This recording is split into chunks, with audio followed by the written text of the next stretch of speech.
So good evening. हम लोग कल स्टार्ट किए हुए थे वेक्टर। सो हम लोग क्या पढ़े हुए थे कल? वेक्टर और कि वेक्टर के टाइप्स पढ़े हुए थे। उसके बाद देखे हुए थे कि किस तरीके से वेक्टर को ऐड करते हैं, मल्टीप्लाई करते हैं, ये सब हम देखे हुए थे। आज हम लोग नया टॉपिक स्टार्ट करने जा रहे हैं। उसका नाम क्या है? Representation of vector. वेक्टर को किस रूप में हम लोग दिखाते हैं, किस तरीके से दिखाते हैं। तो आज है हम लोग को पढ़ना रिप्रेजेंटेशन ऑफ वेक्टर।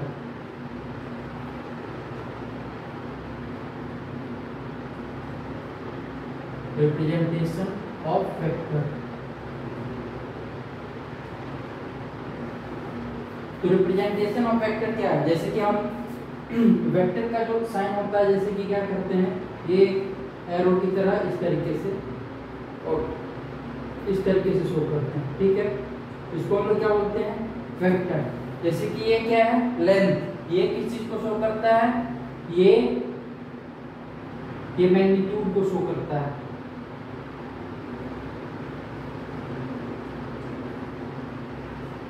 ये मैग्नीट्यूड को शो करता है।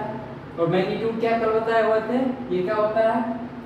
Measured value is to unit. उसको हम लोग क्या बोलते हैं? मैग्नीट्यूड। और ये जो है इसको हम लोग टेल बोलते हैं और ये इसको क्या बोलते हैं? हेड वेक्टर में। तो ये टोटल को क्या बोलते हैं? वेक्टर। मतलब वेक्टर का रिप्रेजेंटेशन। अगर बोले कि ये क्या है? ये वेक्टर, ठीक है। इसको हम लोग क्या बोलते हैं? ए वेक्टर। ये ओरिजिनल, ये जो है ये सही होता है। वेक्टर का डायरेक्शन हमेशा इसी रूप में ऐसे करके शो हुआ रहेगा, तभी ये सही है। नहीं तो अगर कोई वेक्टर इस तरीके से शो करे, ये इस तरीके से, तो ये क्या है? ये गलत है, ये सही नहीं है। वेक्टर का शो करने का तरीका ये सही नहीं है। अगर इस तरीके से कोई बोले तो ये भी वेक्टर को शो करने का गलत तरीका है। अगर इस तरीके से कोई बोले तो ये भी वेक्टर को शो करने का क्या है? ये सब गलत तरीका है। वेक्टर को शो करने का सही तरीका क्या है? ये है, ठीक है। तो वेक्टर को हम लोग इस तरीके से शो करते हैं। और ये क्या होता है? मैग्नीट्यूड। और इसको हम लोग क्या बोलते हैं? टेल, ठीक। अब उसके बाद हम लोग देखेंगे क्या कि जैसे कि हम एग्जांपल यहाँ पे लेते हैं, ठीक है।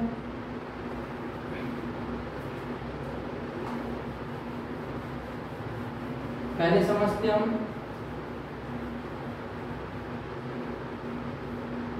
जैसे कि अगर हम बोले कि ये एक वेक्टर है, ए वेक्टर, इसका मैग्नीट्यूड कितना है? 2 यूनिट, ठीक है। और ये एक कोई वेक्टर है दूसरा, सी वेक्टर, इसका मैग्नीट्यूड कितना है? 3 यूनिट, ठीक है। और हम पूछे कि क्या इसका मैग्नीट्यूड कितना है? ये 4 यूनिट, ठीक है। तो अगर हम पूछे यहाँ पे ए वेक्टर ग्रेटर है सी वेक्टर से, तो क्या आप लोग बोलेंगे? अगर हम बोलते हैं ए vector greater than C vector, क्या आप लोग बोलेंगे? ये सही है, ठीक है। अगर हम पूछे कि ए वेक्टर क्या है? A vector equals to, A vector का magnitude equals to twice of C vector, तो क्या है? ये भी सही है। उसके बाद अगर हम पूछें कि A vector equals to twice of C vector, क्या है? ये भी सही है। क्यों यहाँ पे ये सही है? क्योंकि यहाँ पे दोनों का क्या है? डायरेक्शन सेम है। जब डायरेक्शन सेम होता है, इस कंडीशन में क्या होता है कि इसको हम इस तरीके से कह सकते हैं कि A vector equal to twice of C vector, मतलब सेम डायरेक्शन में है। अगर हम यहीं पे दूसरा केस अगर ले, ये फर्स्ट एग्जांपल है, और अगर हम दूसरा एग्जांपल यहीं पे ले, जैसे कि यहाँ पे एक ए वेक्टर है, ए वेक्टर जिसका मैग्नीट्यूड कितना है? 2 यूनिट, ठीक है। और कोई यहाँ पे दूसरा सी वेक्टर, ठीक है, और उसका डायरेक्शन ऐसे है, और इसका मैग्नीट्यूड कितना है इस बार? 4 यूनिट, 4 यूनिट। तो बताइए यहाँ पे अगर हम बोले A vector is A vector is, ये क्या है, A vector is greater than C vector, ये गलत हो जाएगा, ये ऐसे होगा, A vector is less than C vector, तब जाके ऐसा ही होगा। अगर यहाँ पे बोले, ये सारा उल्टा लिखा गया, ये ऐसे ऐसे है ना, इसको इस तरीके से बोल सकते हैं, ठीक है। C vector equals to twice of A vector, C vector जो है वो ए वेक्टर के दुगुना है, इस तरीके से बोल सकते हैं। अब इस केस में अगर हम देखते हैं तो यहाँ पे क्या होगा, A vector is less than C vector, अगर हम बोले तो ये सही है। अगर हम ये बोले A vector equals to magnitude of, मतलब सी वेक्टर इक्वल्स टू, अगर बोले सी वेक्टर का magnitude equals to, C vector का magnitude equals to twice of A vector, क्या है, ये भी सही है। लेकिन अगर ये बोले कि C vector is equal to twice of A vector, तो ये क्या है, गलत है। क्यों गलत, क्योंकि ये सेम डायरेक्शन में दोनों वेक्टर नहीं है, इसीलिए ये गलत है, ये रॉन्ग है। अभी इस कंडीशन में हम नहीं बोल सकते हैं, यहाँ पे डायरेक्शन सेम था इसीलिए हम ये चीज बोले हैं, ठीक है। तो हम लोग क्या करते हैं, वेक्टर का कुछ नियम होता है, जैसे कि वेक्टर को हम क्या करते हैं, कहीं पे भी शिफ्ट कर सकते हैं पैरेलली, सेम डायरेक्शन में वेक्टर को कहीं पे भी शिफ्ट कर सकते हैं। तो इस तरह से vector can be shift in a parallel without change direction, मतलब वेक्टर को क्या कर सकते हैं, जैसे कि ये एक वेक्टर है, ठीक है, अब इसको हम कहीं पे भी इस डायरेक्शन में शिफ्ट कर सकते हैं। ये एक वेक्टर है, इसको यहाँ पे भी ऐसे करके लिख सकते हैं, ठीक है। तो ए वेक्टर को कहीं पे भी शिफ्ट कर सकते हैं without any change in direction, इसका डायरेक्शन में कोई भी चेंज किए हुआ, मतलब डायरेक्शन को चेंज नहीं करना है कुछ भी, और इसको कहीं पे भी शिफ्ट कर सकते हैं। दूसरा क्या है, दूसरा है इसका, अगर एक वेक्टर को रोटेट करें, जैसे कि ये वेक्टर है, ठीक है, अब इसको अगर एंगल थीटा से रोटेट करें तो हर एक बार ये क्या करेगा, हर एक बार एक नया वेक्टर बनाएगा, ठीक है। जितना बार रोटेट करेंगे, मतलब एंगल थीटा से रोटेट करेंगे तो ये न्यू वेक्टर का फॉर्मेशन करेगा। और एक कंडीशन होगा जहाँ पे नहीं करेगा, वो कंडीशन क्या है, theta equals to not 360 degree, 360 degree पे क्या होगा, सेम वेक्टर का फॉर्मेशन होगा, इसीलिए ये कंडीशन वैलिड नहीं होगा। नहीं तो हर एक कंडीशन में ये क्या करेगा, न्यू वेक्टर का फॉर्मेशन करेगा, ठीक है। तो आप लोग इसको लिखना चाहते हैं तो लिख सकते हैं, ऐसे है लिखना इसको है, ये vector can be shift in a parallel without any change. सबसे फर्स्ट पॉइंट ऐसा लिखना है, A vector can be shift without any change, ठीक है। और दूसरा क्या लिखना है, A vector of rotated by an angle theta should not 360 degree, इसको पोस्ट में लिखिएगा, मैक्स अनदर वेक्टर, मतलब A vectors of rotated by an angle theta makes another vector, मतलब किसी भी वेक्टर को हम रोटेट करेंगे एंगल थीटा से तो ये न्यू वेक्टर का फॉर्मेशन करेगा, ठीक है। अब हम लोग देखेंगे types of vector,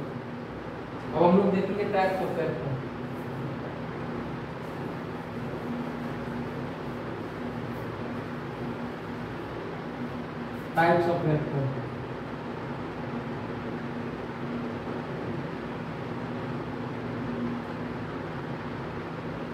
types of vector देखिए, जैसे कि ये एक वेक्टर है, ये वेक्टर, ठीक है। अगर हम इसको डिवाइड कर दिए 0 से तो यहाँ पे क्या हो जाएगा, ये 0 वेक्टर होगा ना, तो इसको हम लोग क्या बोलते हैं, नल वेक्टर।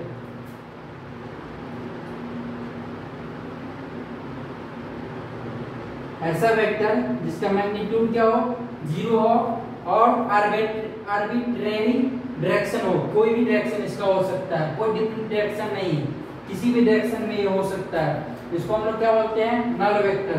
दूसरा क्या है, दूसरा है यूनिट वेक्टर,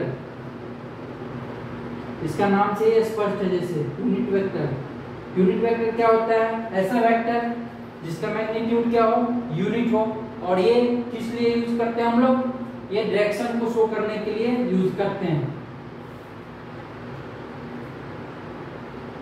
डायरेक्शन को ये रिप्रेजेंट करता है।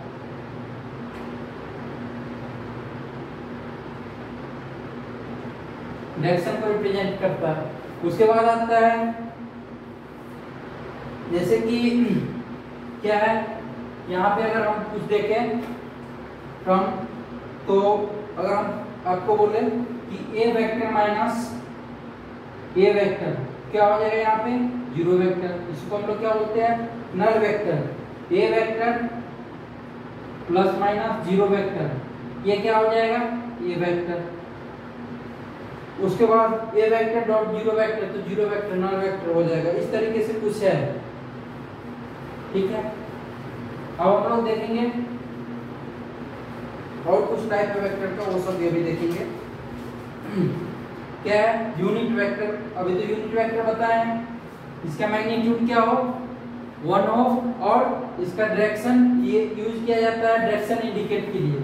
उसका यूनिट वेक्टर का जो सिंबल होता है, यूनिट वेक्टर का जो सिंबल होता है कैसा होता है ए कैप, ए कैप इसको हम लोग ऐसे पढ़ते हैं। तो अगर हम यहाँ पे लिखें तो ये क्या होता है ए कैप इक्वल्स टू होता है A vector upon magnitude of A vector, A vector का मैग्नीट्यूड, ठीक है। इसको हम लोग ऐसे लिखते हैं। तो यहाँ से अगर हम ए वेक्टर इक्वल्स टू क्या लिखें तो क्या हो जाएगा A vectors equals to unit vectors is to A vector का मैग्नीट्यूड, ठीक है। तो ये हो जाएगा, जैसे कि मान के चलिए यहाँ पे एक ए वेक्टर है, ठीक है,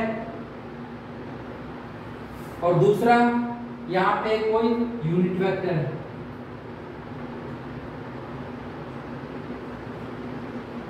ठीक है। तो देखिए दोनों का डायरेक्शन क्या है सेम है, तो दोनों का अगर डायरेक्शन सेम हो तो इसको हम लोग क्या पढ़ेंगे, इसको हम लोग पढ़ेंगे जैसे कि यहाँ पे है ना यूनिट वेक्टर ऑफ ए, ये है यूनिट वेक्टर ऑफ ए और ये मैग्नीट्यूड ऑफ ए वेक्टर।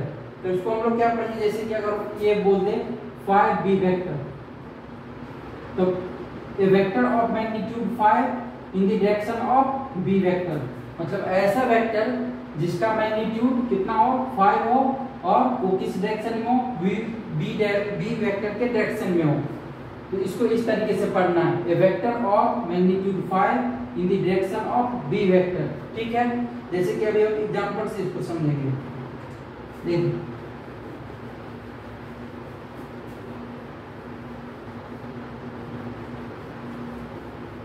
अगर यहाँ पे ऐसे एक क्वेश्चन रहे,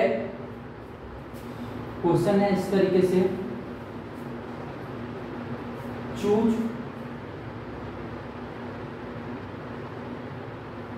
choose 3 a vector a unit vectors in your context,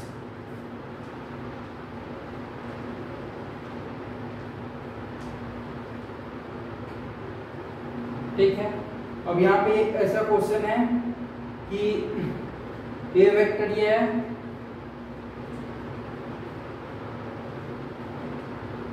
एक वेक्टर ये है ए वेक्टर, ठीक है, और दूसरा बी वेक्टर ये है, इसको स्ट्रेट ड्रॉ करना बी वेक्टर, ठीक है। अब ये क्या कर रहा है choose a vectors 3 a unit vectors in your context. तो ए वेक्टर ये है और बी वेक्टर ये है, और ऑप्शन इस तरीके से, ए में ऑप्शन इस तरीके से है 3 यूनिट, बी में है इस तरीके से 3 यूनिट, ठीक है, सी में है इस तरीके से 3 यूनिट, और डी में है इस तरीके से 3 यूनिट, ठीक है। तो यहाँ पे बताइए कौन सा ऑप्शन करेक्ट होगा इसमें। अब देखिए हम क्या बोले हुए थे कि जैसे कि 3 ए यूनिट वेक्टर इन वो कॉन्टेक्स्ट में बोल रहा है चूज करने के लिए, हम क्या बोल रहे थे vector of magnitude 3 in the direction of A vector, तो किसके डायरेक्शन में ए वेक्टर के डायरेक्शन में। तो एक ऐसा वेक्टर जिसका मैग्नीट्यूड 3 हो और वो किसके डायरेक्शन में हो ए वेक्टर के डायरेक्शन में। तो देखिए ए वेक्टर कौन सा है ए वेक्टर, तो इसके डायरेक्शन में होना चाहिए, है ना, दोनों का डायरेक्शन सेम, और कैसा मैग्नीट्यूड होना चाहिए 3 यूनिट का होना चाहिए। तो ऑप्शन कौन सा हो जाएगा सी ऑप्शन करेक्ट हो जाएगा। समझे कि नहीं आप लोग। ऐसा वेक्टर जिसका मैग्नीट्यूड 3 हो और वो किसके डायरेक्शन में हो, ए वेक्टर के डायरेक्शन में, इसको हम लोग पढ़ते हैं vector of magnitude 3 in the direction of A vector. ठीक है, तो इस तरीके से क्वेश्चन पूछा जाता है। अब जैसे कि पढ़ेंगे हम स्टैंडर्ड डायरेक्शन किस तरीके से रिप्रेजेंट करते हैं।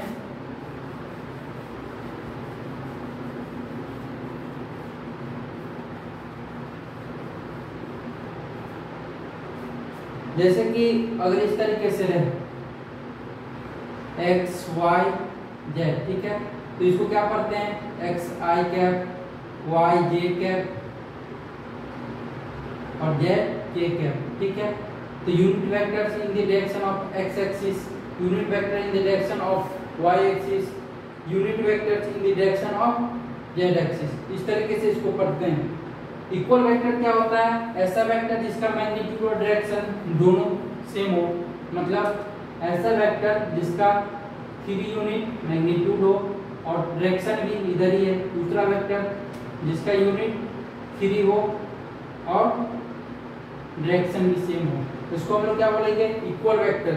पैरेलल वेक्टर क्या होता है, ऐसा वेक्टर जिसका डायरेक्शन सेम हो बट यूनिट डिफरेंट हो, जैसे कि यहाँ पे 4 यूनिट कर दिए, इसको हम लोग पैरेलल वेक्टर बोलेंगे। ठीक है, उसके बाद अनइक्वल वेक्टर क्या होता है, अनइक्वल वेक्टर होता है ऐसा वेक्टर जिसका ना तो मैग्नीट्यूड या तो मैग्नीट्यूड ना डायरेक्शन, दोनों में से कोई भी नहीं सेम हो या कोई एक सेम हो या नहीं हो, मतलब ऐसा वेक्टर जिसका मैग्नीट्यूड और डायरेक्शन सेम नहीं हो, उसको क्या बोलेंगे, अनइक्वल वेक्टर। ठीक है, उसके बाद एंटी पैरेलल वेक्टर, ऐसा वेक्टर जिसका डायरेक्शन क्या हो, अपोजिट हो, जैसे कि ये वेक्टर है, ठीक है, और दूसरा ये वेक्टर है ये, तो दोनों का डायरेक्शन क्या है, अपोजिट है ना, तो इसको हम लोग क्या बोलेंगे, anti parallel vector. Negative vector क्या होता है, ऐसा वेक्टर जो अपोजिट डायरेक्शन हो।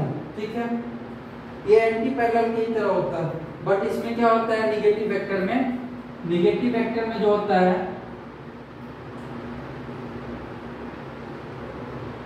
नेगेटिव वेक्टर में क्या होता है, मैग्नीट्यूड सेम होता है, जैसे कि ये है, इसका 4 यूनिट मैग्नीट्यूड होगा तो इसका भी 4 यूनिट होगा, इसको हम लोग नेगेटिव वेक्टर बोलते हैं। ठीक है, और एंटी पैरेलल में मैग्नीट्यूड सेम हो या ना हो, डायरेक्शन अगर अपोजिट है तो वो एंटी पैरेलल वेक्टर हो। ठीक है, जैसे कि कोप्लेनर वेक्टर क्या होता है, ऐसा वेक्टर जो सेम प्लेन में लाई करे, उसको हम लोग क्या बोलते हैं, कोप्लेनर। जैसे कि ये एक प्लेन है, y एक्सिस है ना, तो इस प्लेन में एक ये वेक्टर है और दूसरा ये एक वेक्टर है, इसको हम लोग क्या बोलेंगे, कोप्लेनर वेक्टर। ठीक है, अब बताइए इंटरसेक्टिंग वेक्टर,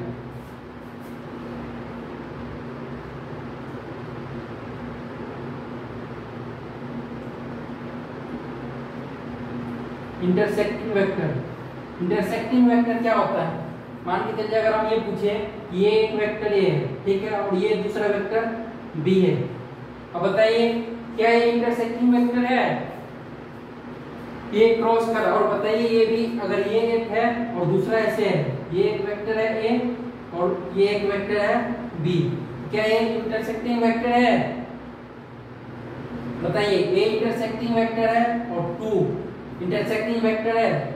इस कंडीशन में देखिए ये तो इंटरसेक्टिंग वेक्टर है, ये भी इंटरसेक्टिंग वेक्टर है, हम क्या बोल रहे हैं, वेक्टर को कहीं पे भी शिफ्ट कर सकते हैं विदाउट उसके डायरेक्शन चेंज किए हुए। तो इस वेक्टर को अगर हम पीछे से शिफ्ट करेंगे तो ये इंटरसेक्ट करेगा, तो ये इंटरसेक्टिंग वेक्टर है। ठीक है, उसके बाद आता है concurrent vector, more than 2 vector एक पॉइंट से पास करे, जैसे कि ये एक वेक्टर हो गया, ये एक वेक्टर हो गया, ये एक वेक्टर हो गया, तो एक पॉइंट से मोर देन 2 वेक्टर पास करे तो इसको क्या बोलते हैं, कंकरेंट वेक्टर।